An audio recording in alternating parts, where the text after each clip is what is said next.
If a food sensitivity test shows sensitivity or intolerance to certain foods, how long is it necessary to eliminate foods which are highlighted as sensitive to or intolerant to?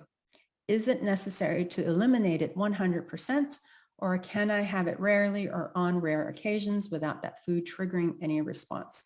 When is the right time to start reintroducing the highlighted triggering food again, and how? Do I need to retest at a certain point again?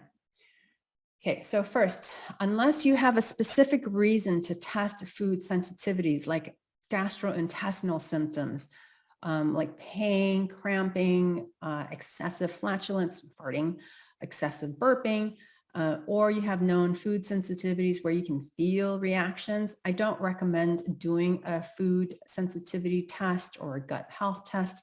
I've known women who do these and other tests just because they're trying to find something wrong, to find a possible reason why they're not getting pregnant.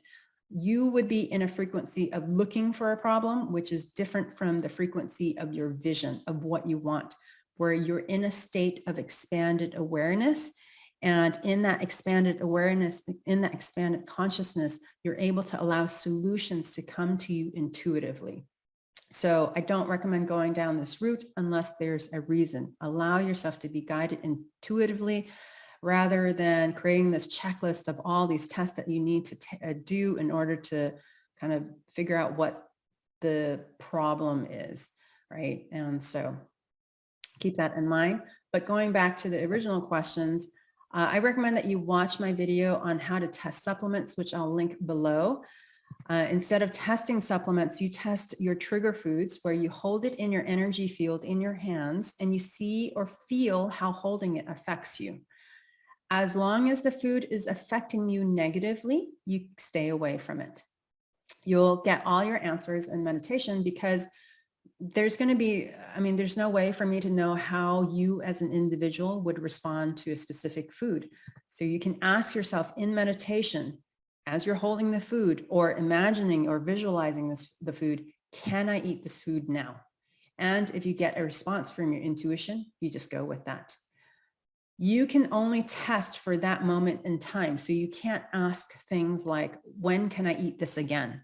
Where you're trying to predict the future. All moments, past, present, and future, are in the present moment. So those time questions don't get very accurate answers for most people.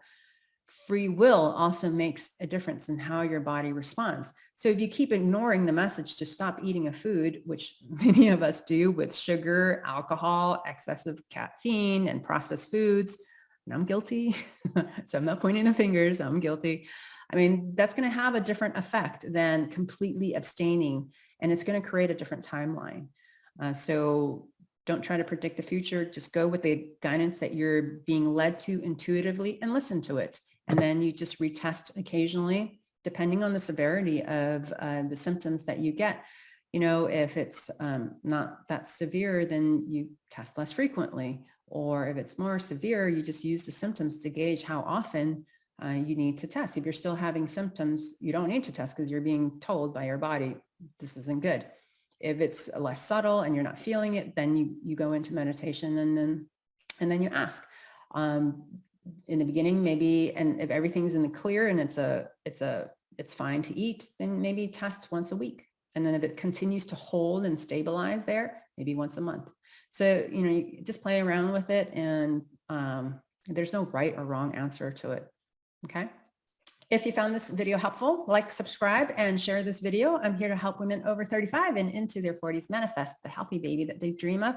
My name is Julie Cheng. I hold live masterclasses where I answer questions from women on the motherhood journey and post clips on this YouTube channel. Click the link in the description below to join my email list to find out when they are. Thank you so much for joining me.